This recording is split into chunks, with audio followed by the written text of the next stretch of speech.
Hey everyone, and welcome back to another video. If you've ever felt that the speakers or headphone audio on your Nothing Phone 1 could use a little more punch, clarity, or depth, then you are in exactly the right place. Today we're going to install the Dirac Audio Magisk Module, a powerful system-level mod that will completely transform how your phone sounds.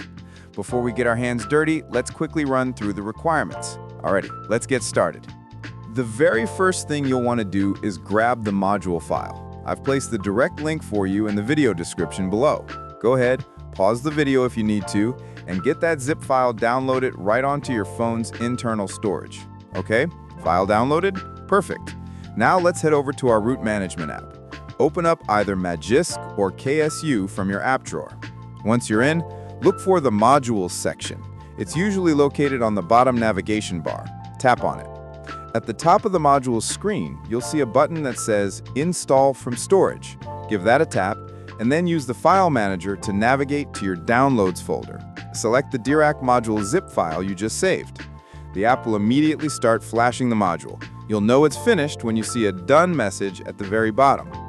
Now, pause for a moment, because this next step is critical for some of you. If you have any other audio mods installed, I'm talking about things like Viper for Android, James DSP, or any other sound enhancer, you absolutely must install a compatibility module called the Audio Modification Library, or AML. I've also linked AML in the description. You'll install it the exact same way you just installed the Dirac module. Again, if this Dirac module is the only audio mod you plan on using, you can safely skip this part. And a quick but important note for my KSU users, you need to go into your KSU app settings and find the option Unmount Modules by default. Please make sure this is toggled off. This ensures the audio module loads correctly every single time you boot your phone. Alright, with all the necessary files flashed, there's just one thing left to do. Go ahead and hit that blue reboot button that has appeared.